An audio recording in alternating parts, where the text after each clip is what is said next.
qui a encore laissé un adhérent du monde des bisounours s'évader ici. La mentalité africaine doit évoluer et doit changer. D'accord? Alors, tu es d'abord hors sujet. Parce que là, on parlait de ne pas se délaisser après l'enfantement. C'était ça le sujet. Ou toi, tu sors avec rembré. C'est en espagnol ou bien c'est en français, je ne sais pas trop. Voilà.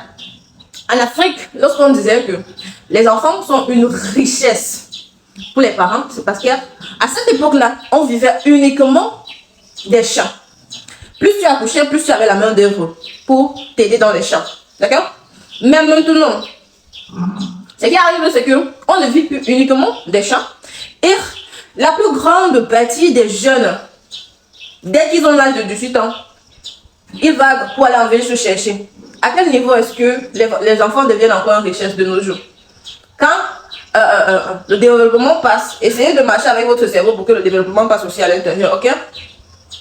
Donc, la deuxième partie de ton texte, où tu dis que je dois prier pour avoir un bon mari. Ouais, on va vous dire jusqu'à quand que nous n'avons pas les mêmes objectifs de la vie. Donc, je vais travailler, hein? Je vais avoir mon Dieu, mais je vais me contenter d'épouser un homme bon, qu'il soit financièrement stable ou pas. Ma chérie, tout le monde où nous sommes en ce moment-là, un homme bon doit être financièrement stable. Si tu ne sais pas, je ne sais pas si tu as fini de jouer au maman ou au papa. Keïcha, pour qu'on puisse débattre sur ce sujet, un homme bon de nos jours doit être financièrement stable. Même pas qu'il soit nanti, mais qu'il soit financièrement stable. D'accord? Si on va aller dans la logique de ton commentaire. Et aussi, s'il vous plaît, n'essayez pas de vouloir comparer où vos prières vont avec où nos prières vont. Vos prières vont uniquement vers un mari, une maison et tout le reste. Quand on se couche là, c'est qui dans notre tête? Est-ce qu'on peut construire une nouvelle maison avant temps? Est-ce qu'on peut avoir... Ce sont les avoirs. Nos prières, c'est pas les mêmes choses. Vos prières sont trop centrées. La majorité de vous, toute la jeunesse, vos prières sont trop centrées autour des hommes. Bons hommes, bons hommes, les enfants. C'est pas le cas de tout le monde. Premièrement, ça ne suffit même pas dans le top 50 de mes prières. L'homme ne suffit pas à l'intérieur. Hein? Et pour terminer, ma belle, quand tu es nanti, tu vas partir épouser un homme de basse classe. On t'a dit que c'est Nollywood ici, là. Jusqu'à on doit seulement prier pour avoir. On t'a dit que c'est Nollywood où la belle passe. Et puis avoir un homme charmant au village, elle va l'épouser. Le mariage entre les congèles Cam et les autres là, tu ne vois pas de nos jours. Les riches se marient entre les riches malades. Arrêtez de croire qu'il faut prier. Quand tu es bien positionné socialement, où tu pars, ce sont les gens de ta classe que tu rencontres. Où tu pars manger, où tu pars faire la fête, tout ça. Là, les bureaux, ce sont les gens de ta classe que tu rencontres. Ok? Donc ça, c'est un fait. Ça, c'est un fait. Les riches se marient avec les riches. On n'a pas besoin de prier pour ça.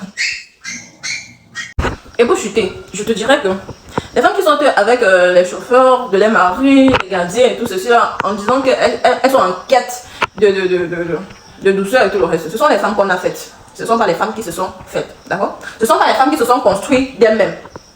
Parce que là, nous ne sommes pas dans la logique où tu vas aller te construire parce que tu seras en quête de chaleur humaine. Tu vas aller sortir avec ton chauffeur. Un homme pratiquement que tu payes de ton argent, ça veut dire que tu payes un homme d'être avec toi. Pour ça, vous avez vu ça vous? Ce ne sont pas les films d'Hollywood. Ce sont les femmes qu'on a faites. Ce sont les femmes de grand chip. Elles sont juste les femmes de grand chip. Je ne sais pas s'il y a des balles là-dessus avec toi, tout simplement parce que quand je te regarde là, tu n'as encore rien traversé pour qu'on puisse parler d'un sujet comme ça ensemble. Donc reste encore dans ton monde de bisounours. Si on est en train de parler d'un sujet vraiment qui demande les personnes qui ont traversé quelque chose de venir commenter. D'accord? En fait, c'est pas ton niveau. Sorry. Désolé d'être horrible, c'est pas ton niveau. C'est pas dans ton niveau de compréhension. Reste encore à la maison, tes parents payent ta pension, te logent, te nourrissent, en fait te blanchissent. Voilà, tu es encore dans ce monde-là. Donc évite un peu de laisser les commentaires sur ceux qui se débrouillent. En fait, pour ceux qui sont en train de construire la société. Ok? On ne prie pas. Nous, on n'a pas besoin de prier pour marier un homme riche. On n'a pas besoin. Ça se suit, c'est une continuité. Ce sont les personnes qu'on côtoie tous les jours. Ils sont avec nous. On a juste besoin d'être choisis pour nous dedans. On n'a pas besoin de prier. Nos prières vont à l'endroit de la construction de notre futur, de notre devenir. Parce que carrément, votre accomplissement dans la vie, c'est marier un homme bon. C'est pas le cas pour nous. Je suis désolée de t'informer.